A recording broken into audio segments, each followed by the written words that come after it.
की मराठा समाज असा आहे की स्वतःहून तो कधी कुणाच्या वाटेला जात नाही, पण आमच्या वाटेत येऊन आमच्याशीच वाटमारी करणाऱ्यांच्या वाटेत जाऊन त्यांची वाट लावल्याशिवाय आम्ही आमच्या वाटेवर परतत नाही. इतिहास आहे आमचा आणि म्हणूनच हा इतिहास आम्हाला त्याची पुनरावृत्ती करायला लावू नका.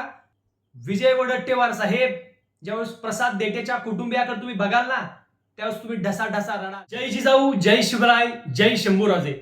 मित्रांनो, जगाच्या इतिहासातलं असं एकमेव आंदोलन की जे आंदोलन स्वतःच्या जातीला काही मिळावं यासाठी केलं गेलं नव्हतं, तर दुसऱ्याला त्यांच्या हक्काचं मिळू नये यासाठी केलेलं ते आंदोलन होतं. मुळात ते आंदोलन होतं की ड्रामा होता हे मी सांगायची गरज नाही.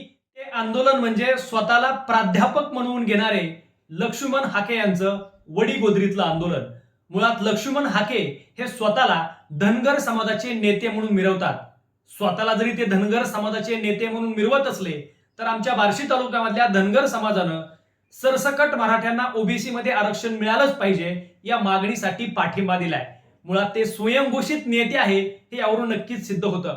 राहिला मुद्दा, प्राध्यापक लक्ष्मण हाके यांनी जे वडीगोद्रीमध्ये आंदोलन उभा केलं गेलं, ते आंदोलन एक प्रकारे ड्रामा होता आणि ह्या ड्रामाचे दिग्दर्शक होते छगन भुजबळ.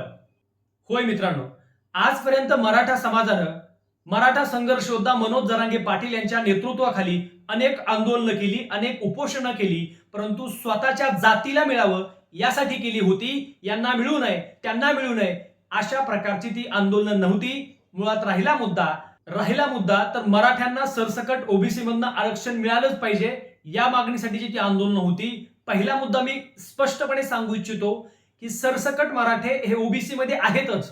मुळात मराठा हा कुणबी आहे आणि कुणबी हाच मराठा आहे. जर कुणबी हा मराठा असेल तर संविधानानंच कुणबी या समाजाला ओबीसी मधनं आरक्षण दिलेलं आहे. इतक्या दिवस मराठ्यांचं आरक्षण ज्यांनी खाल्लं त्यांना माझा प्रश्न आहे की तुम्ही मराठ्यांच्या वाटणीचं जे आजपर्यंतचं आरक्षण खाल्लं त्याची आम्ही भरपाई मागत नाही. आम्ही आता फक्त आमच्या लेकरा बाळांसाठी आमच्या हक्काचं ओबीसी मधनं आरक्षण मागतोय. आणि या आरक्षणामध्ये जे पाय घालतायत त्या भुजबळ सारख्या नेत्यांना मला एवढं सांगायचंय की भुजबळ साहेब, वैयक्तिक आमचा तुम्हाला विरोध नाही, परंतु तुम्ही एका मंत्री पदावरती आहात, तुम्ही एका संविधानिक पदावरती आहात आणि मग संविधान मांडणाऱ्या तुमच्यासारख्या मान्यवर मंडळींना मला विनंती करायची की जर तुम्ही संविधान मानत असाल तर एका विशिष्ट जातीचा मनामध्ये राग धरून स्वतःच्या जातीबद्दल गोडवे गाणारे तुम्ही संविधानाचा आदर करत आहात का? एकीकडे तुम्ही असं म्हणता की आता आम्हाला राजकारणामध्ये सुद्धा आरक्षण दिलं पाहिजे. भुजबळ साहेब, तुम्ही नाशिक मतदारसंघातनं येता, नाशिक मधल्या मतदारसंघातनं अनेक मराठ्यांनी तुम्हाला मतदान दिलेलं आहे. आज तुम्ही अशा प्रकारची वक्तव्य करत आहात की तुमच्या अशा वक्तव्यानं येणाऱ्या काळामध्ये मराठा समाज तुम्हाला मतदान देईल का, हा मोठा प्रश्न आहे. राहिला दुसरा प्रश्न, महत्वाचा मुद्दा की जरांगे पाटलांना तुम्ही जातीयवादी म्हणता. एका संविधानाच्या पदावर बसलेल्या, मंत्री पदावर बसलेले भुजबळ साहेब, तुम्ही मराठा समाजाचा द्वेष करता, मग तुम्ही जातीयवादी की आजपर्यंत आमचे हक्क डावलले गेले, आमच्या हक्काचं आरक्षण डावललं गेलं आणि आमच्या हक्काचं आम्हाला मिळावं यासाठी आंदोलन करणारे जरांगे पाटील जातीयवादी का ठरतात, असा स्पष्ट सवाल तुम्हाला आहे. दुसरा अत्यंत महत्वाचा मुद्दा म्हणजे ज्यावेळेस लक्ष्मण हाके यांचं आंदोलन सुरू होतं त्यावेळेस पंकजाताई मुंडे यांनी एक ट्विट केलं की आंदोलन कसं असावं, संविधानाच्या माध्यमातून कसं बोलावं, कसं आदर्श आंदोलन असावं ते म्हणजे हाकेंचं आंदोलन पाहिल्यावर कळतं. पंकजाताईंना मला विनंती करायची आहे की हाके यांनी ओबीसीच्या माध्यमातून जे आंदोलन उभं केलं ते तुम्हाला स्वतःचं आंदोलन वाटतं, पण तुमच्या प्रामाणिक स्वाभिमानानं तुम्ही एकदा तरी, आपण कुठल्या पक्षामध्ये आहोत हे सगळं विसरून तुम्ही एकदा तरी मनोज जरांगे पाटलांच्या आंदोलनाला भेट दिली का, हा माझा स्पष्ट सवाल आहे.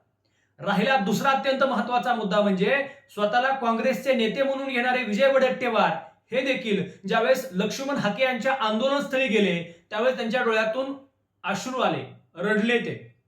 मला विजय वडेट्टीवारांना आव्हान करायचंय, विजय वडेट्टीवार साहेब, लक्ष्मण हाके यांची परिस्थिती बघून तुमच्या डोळ्यात अश्रू आले, पण आमच्या बार्शी तालुक्यामधल्या बार्शीतल्या प्रसाद देठे नावाच्या एका तरुणानं आत्महत्या केली मराठा आरक्षणासाठी. त्यांचं कुटुंब उघड्यावर पडलं.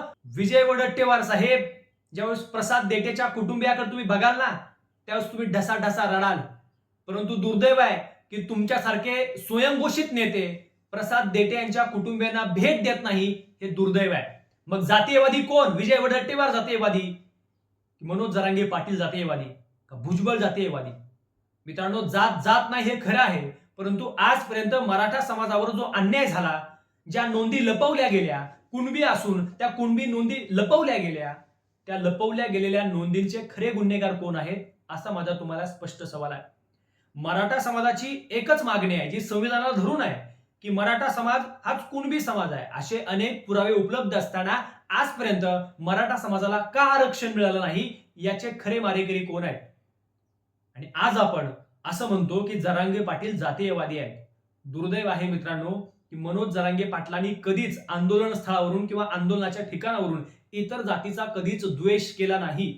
इतर जातीच्या नेत्याबद्दल स्वतःहून सुरुवातीला कधीच द्वेष केला नाही. ज्यावेळेस भुजबळ साहेब स्वतःहून जरांगे पाटलाच्या नादी लागले, तिथपासून जरांगे पाटील स्पष्टपणे भुजबळांचं नाव घ्यायला लागले. हा इतिहास आहे.